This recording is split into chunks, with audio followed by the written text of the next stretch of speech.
Hey everybody, how's it going out there? Welcome to Good Movies and Music. My name's AJ. So thank you for watching this video. And you know what?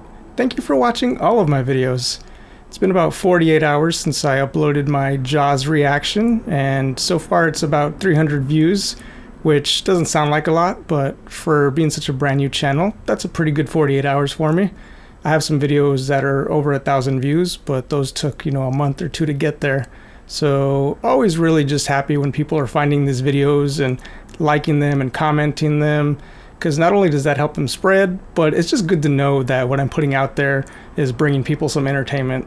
And I do make an effort to make these videos entertaining, and I do that the only way I know how, which is by just being myself and just being honest and being me. Now, part of being me is that I like to go on tangents, and sometimes that doesn't sit well with people, and I expect that. I don't expect my style to be for everybody. And in the case of my Jaws reaction, I opened that video with like a 5-minute monologue about how much I love Jurassic Park, and I didn't know how that was going to go over. And sure enough, there was a complaint. But props to this person, because if you're going to complain on the internet, be funny about it, be witty, and this person was. So I really appreciated that. They said something to the effect of, if you don't start talking about Jaws this century, I'm going to break my foot and enjoy the pain, which is just such a specific, weird threat, but it's like a self-threat. So I kind of got a kick out of that. But yeah, part of me wants to apologize, but part of me also doesn't apologize, because this is just the way I do things. It's fun for me to do it this way, to just whatever comes to my mind, just go on these fun tangents, because I love talking about film, and I'm sure y'all do too. It's not like if I'm doing one movie reaction that you are only going to have an opinion on that movie. You're probably going to have an opinion on that director and that director's other movies and just movies in general. So yeah, I like a nice good tangent. It's just fun for me. But I'm also mindful of the fact that you guys don't have all day. Sometimes you only have maybe 10 minutes to watch a video, which is why I put timestamps on all of my videos. That's my guarantee that every video is going to have timestamps on it, so you can always just click right to the reaction portion if that's all you feel like watching, or if that's all you have time to watch. Which is all to say that today we're watching Big Trouble in Little China, and this intro is going to be sort of a hybrid tangent / intro, because the fact is I don't know a whole lot about this movie. But let me explain why I know this movie and why I wanted to watch it. Big Trouble in Little China has been one of those movies that was always elusive for me. Now, you got to keep in mind, I grew up in the 90s, and it was just a different time. Access to movies back then was not what it is today. I mean, now we have streaming services. You can rent a movie from Apple or from Amazon. You can open up Netflix or Hulu or, all the dozens of other streaming services. But back when I was a kid in the 90s, especially growing up in a small town, you had to know somebody who had a VHS copy if you wanted to watch a specific movie. And so Big Trouble in Little China was this movie that all the older kids in the neighborhood really seemed to love, and they would quote it and reference it all the time. But I was too young to have watched it. Like when you're too embarrassed to admit that you don't get a reference, but you feel like everyone in the group does, and you feel like you're supposed to know the reference, so you just kind of like, yeah. You do that kind of thing where you're just like faking it, but it's kind of obvious that you didn't get the joke, but you just want to play along anyway. Yeah, that was me with this movie growing up. And to this day, I still don't even really know what it's about. I know it's directed by John Carpenter, who I know he's mostly known for horror films, but as far as I know, I don't think this is a horror film. So yeah, basically I'm still at square one with this movie. Don't really know much about it. I think it stars Kurt Russell, so that's cool. But other than that, yeah, I know almost nothing about this movie, and I'm going to keep it that way. I want this reaction just to be a total surprise, so I don't even fully know what I'm getting. But if the neighborhood kids back in the day signed off on it, it should be entertaining at the very least. So that's good enough for me. It's been a long time coming, but I'm finally going to watch it. So let's just jump into it. This is going to be my reaction to John Carpenter's Big Trouble in Little China from 1986. Let's go. All right, John Carpenter, what do you got in store for me? There's a title screen you're never going to see again. Rest in peace, 20th Century Fox. First, just state your name and your occupation for the record. Oh. Egg Shen, bus driver. San Francisco, Chinatown. Okay, Thank you. We're in San Francisco. Do you at the present time have any knowledge of the whereabouts of a Mr. Jack Burton or his truck? Oh, God, will you leave him alone? Half a city block explodes in a ball of green flame. Green Whoa. Flame? I mean, so all Okay. hell is breaking loose. I love this framing device. We know this is going to climax in a big explosion. Green flames. Now the fun is, how do we get there? We are in his debt. He showed great courage. you really believe in magic? Do you believe in magic? Oh, absolutely. And monsters and ghosts as well, I suppose. Oh, sure. Are we gonna get magic, monsters, and ghosts in this? No wonder the neighborhood kids loved it. Why? Because it's real. How can I know that, Mr. Shen?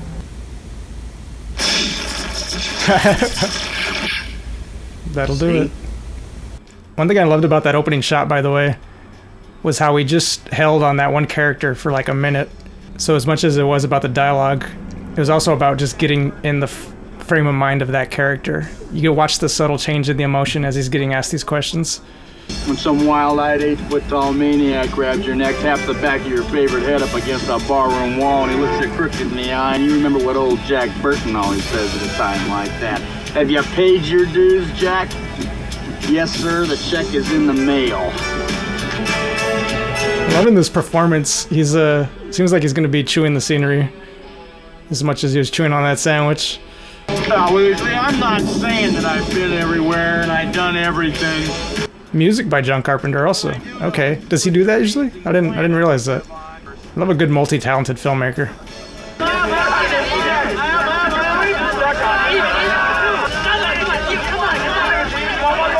Yes, this trip is business and pleasure.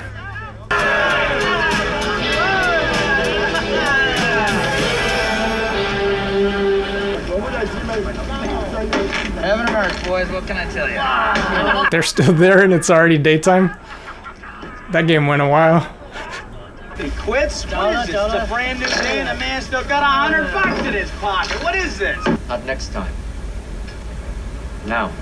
Is this gonna get ugly now? Because I thought what we were here, racial differences notwithstanding, was just a couple of old friends, you know, just both of us Californians. Ah, shit, Wang, it's only a game. This knife cuts this ball in half. Nothing a double. Bullshit. Nothing a double, Jack. It's all in the reflexes. Pay up $1,148 times 2. Yeah, I don't have that kind of money, Jack. Hey, I'm just a poor old Chinese boy, you know? Yeah, you own a restaurant. That's a hell of a lot more than me. Now, where's your truck parked? Girl, where from? Peking. This is a big day in my life. Oh, God. I've known her since we were kids. I haven't seen her in 5 years. Beautiful green eyes, like creamy jade. Can I ask you a serious question? Absolutely not. Never with a person in your condition. Let's talk about my condition. Just what's wrong with it? You should try standing downwind where I am. It's Miller time. Wait a minute. Lords of Death, street gang, punks from Chinatown. This isn't good. What are they doing here? That's some good chemistry right off the bat. Also, I can see why they cast him to play Chris Pratt's dad in Guardians of the Galaxy. Chris Pratt is definitely influenced by Kurt Russell in his acting style and just his kind of everyman demeanor. Mao Yin! You're gonna have like a little switcheroo type of situation. Wait a minute, pal.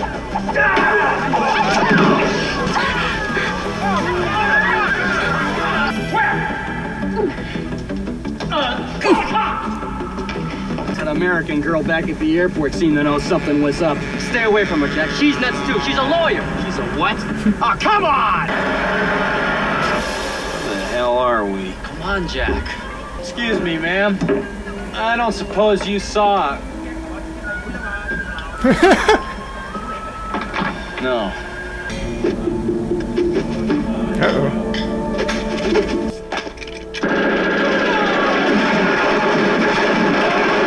I guess all those knives were for show.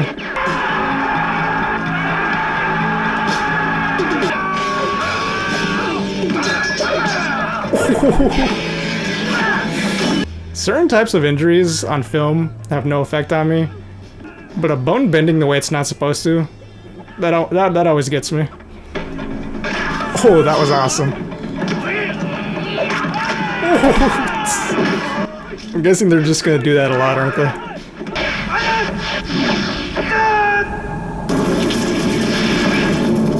Fantastical level, just up by several points. So we're gonna get Raiden? That'd be cool if this was just secretly a Mortal Kombat movie. Although this predates Mortal Kombat by like 5 years at least. Ooh, who's this guy? I think it was Lil Pan. Maybe a little angry about it. I'm going home. Keep your money. Hey, wait. I forgot that this was just about that.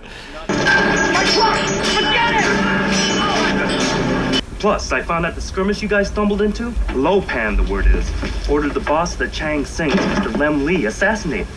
Don't panic, it's only me, Gracie Law. Great. What an I entrance. just happened to be in the neighborhood on a dark and stormy night. This is my neighborhood. She's a lawyer and her name is literally Gracie Law. I'm always poking my nose where it doesn't belong, and as a result, I admit it. This mix-up is my fault, sort of. How do you do, ma'am? Henry Swanson's my name, and excitement's my game. Cash or charge? Boy, you know, I wish these were in color, because what I really am sort of in the mood for is a girl with green eyes. And price is no object, Mrs. O'Toole. Arousing suspicion. In a place that usually arouses other things. Too long, let's go in. It's only been 10 minutes. Give the guy a chance. Is this a regular earthquake or a magic earthquake? And it is San Francisco after all. Oh!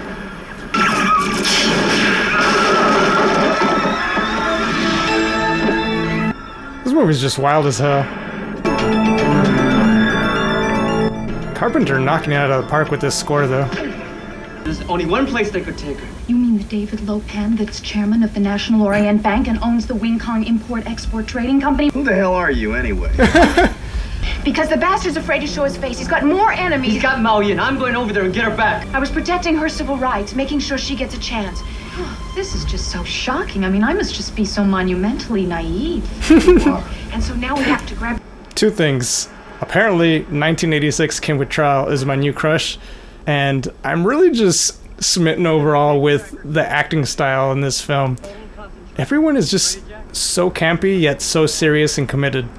Like, it's a hard tonal line to walk, but it's doing a great job, which is having a campy tone and weird, crazy, magical things happening, but the characters taking it all very seriously.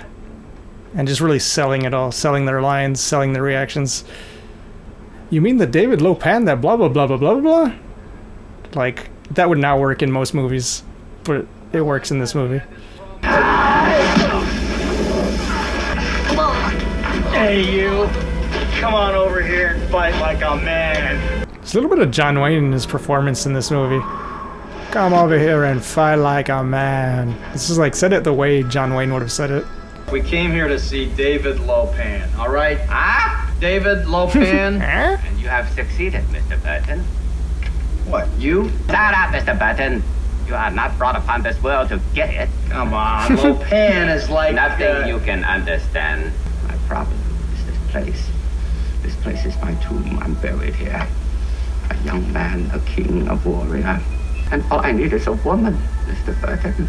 A special kind of woman with dragon green eyes to make me whole again. Kim Cattrall has green eyes. I'm wondering if there's going to be some sort of swaparoo. And Uncle Chew and Egg, they're out in the street, Meg's bus, ready to get us out of here. Great. Hey, I'll trade you. All right, which way? Safety! Yeah.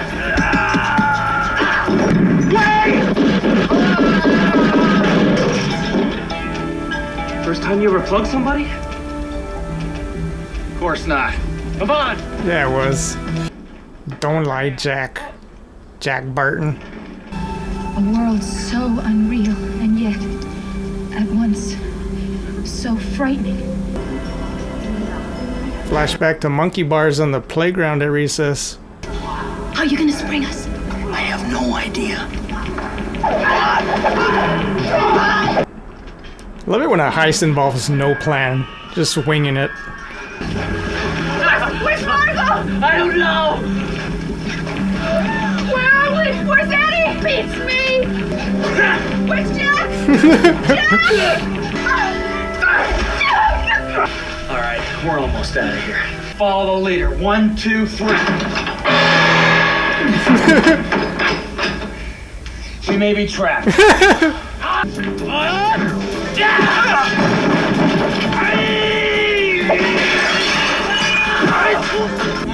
a night's work, huh? Hey, you got a problem like that again, you just reach for the sky. Where's Gracie? You know what this is? This is like some radical Alice in Wonderland. That's what this is. Was that the pitch meeting Jack, you're not for this movie? These are our friends, these are the Chang Sings. Any of them savvy English? Hey man, who is this guy? All right, you got any guns?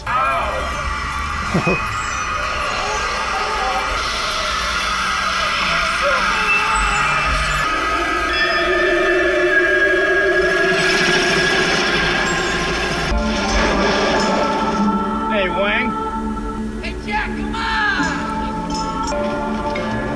That Alice in Wonderland comparison earlier was definitely a very self-aware comparison to make within the movie.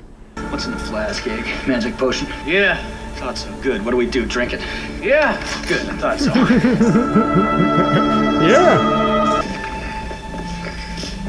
What is this thing? Don't get anything to say, Kay! My God, no. Guardian, what did Lopan know? An eye in the They mouth. have returned.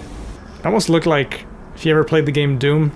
And I'm talking about the old school one. I've never played the new ones, but old school Doom from the 90s.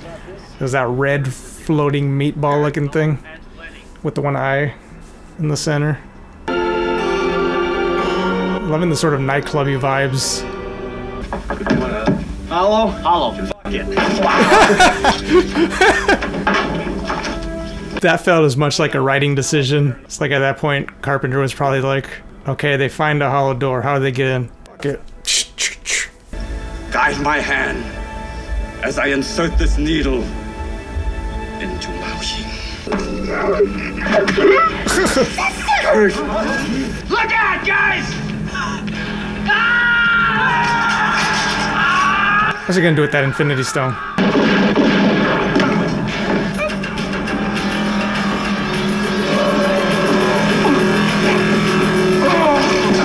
Oh, that was clever.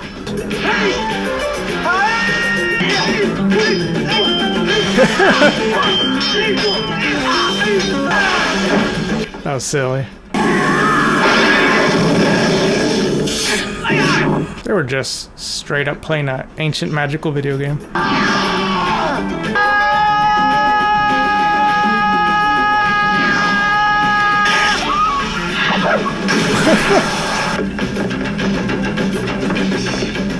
That was almost a Tom Cruise level intense run.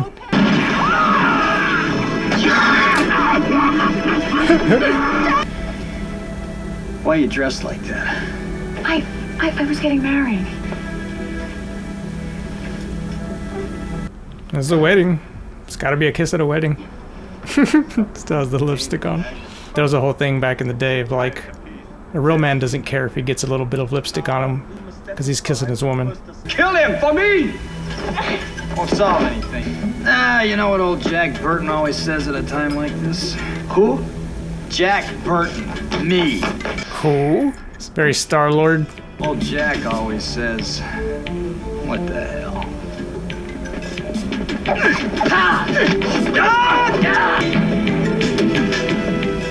It's a good night. Goodbye, Miss Burton. Oh, wow. It's those lightning quick reflexes. It's all in the reflexes.